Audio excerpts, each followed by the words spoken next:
अचानक यह खबर आती है कि भारत की मिट्टी के गर्भ से ऐसा खजाना निकल आया है जिसकी कल्पना तक करना मुश्किल है। यह कोई 2-4 किलो सोना चांदी नहीं बल्कि लाखों टन में छिपा हुआ वह महाभंडार है जिसे देखकर न केवल हिंदुस्तान बल्कि पूरी दुनिया दंग रह गई है। यह वह खबर है जिसने भारत को एक बार फिर सोने की चिड़िया बनाने का सपना साकार करने की दिशा में पहला कदम रख दिया है।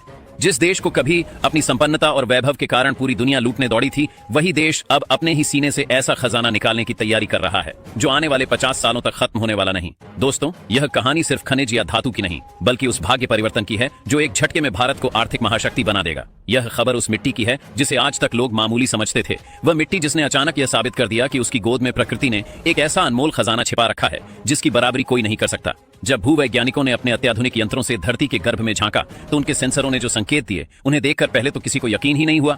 डाटा बार बार यही बता रहा था कि वहां पर सिर्फ साधारण खनिज नहीं बल्कि सोना, चांदी और अन्य बहुमूल्य धातुओं का अथाह भंडार दबा पड़ा है।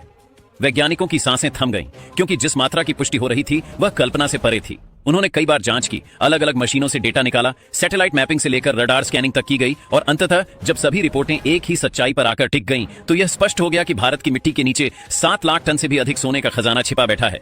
अगर आपको यह वीडियो पसंद आ रही हो तो वीडियो को लाइक करें और साथ ही साथ चैनल को सब्सक्राइब करें, क्योंकि ये आपके लिए केवल 1 सेकंड का काम है लेकिन इससे हमारी काफी बड़ी मदद होती है। तो चलिए वीडियो में आगे बढ़ते हैं। दोस्तों, 7 लाख टन ये कोई साधारण आंकड़ा नहीं है। आपको अंदाजा हो कि आज की तारीख में दुनिया का सबसे बड़ा सोना उत्पादक चीन हर साल मुश्किल से 370 टन सोना निकाल पाता है और यहाँ बात हो रही है लाखों टन के भंडार की। इसका सीधा मतलब है कि अगर यह खजाना बाहर आता है तो भारत को न तो कभी सोना आयात करने की जरूरत होगी और न ही विदेशी बाजार के सामने झुकने की आवश्यकता।